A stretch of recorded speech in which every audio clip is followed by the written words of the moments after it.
Yun, magkakaramelize muna tayo ng sugar. So, lagyan natin ng kaunting tubig.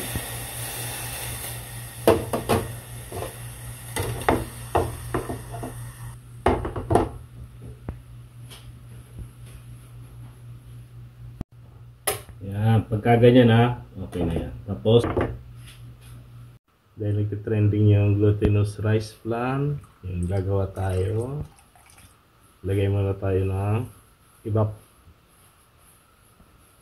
Tapos, condense.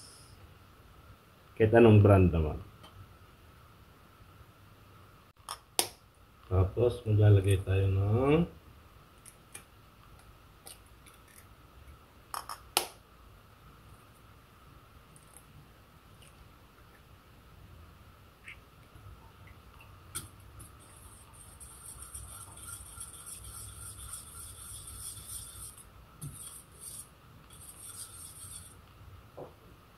dahil wala tayong vanilla, huwag na natin lagyan kasi wala. Tapos yung glutinous flour, yung malagkit na bias.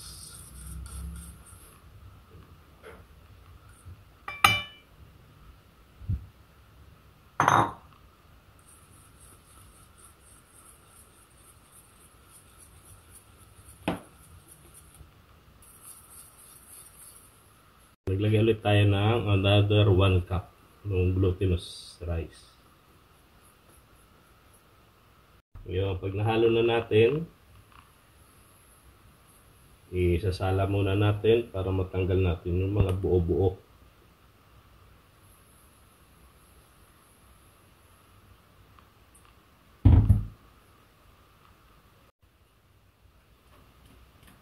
Yan, sa malinis ulit na bowl, isala na naman natin. Bali 2 beses para wala talaga siyang buo-buo.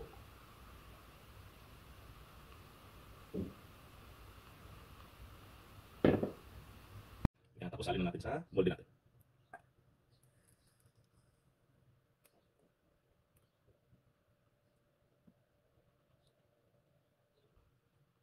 Ewan ko kung ilang inch yan. Basta kasya siya. Yung isang recipe. Kasya yung ano natin. Tapos lagyan lang natin ng foil.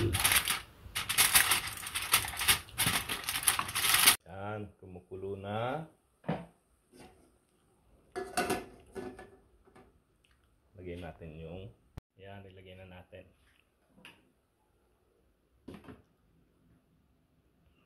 Yun, tapos papahina lang natin yung apoy niya.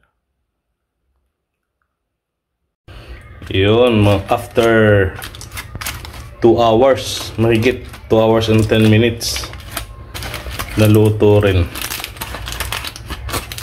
Siguro dahil sa makapal yung kulmahan natin. Yan, dumikit na ako. Yan, dumikit siya. Yan. Palamigin muna natin bago i-transfer sa lalagyan. Pero mukhang okay naman. Yan.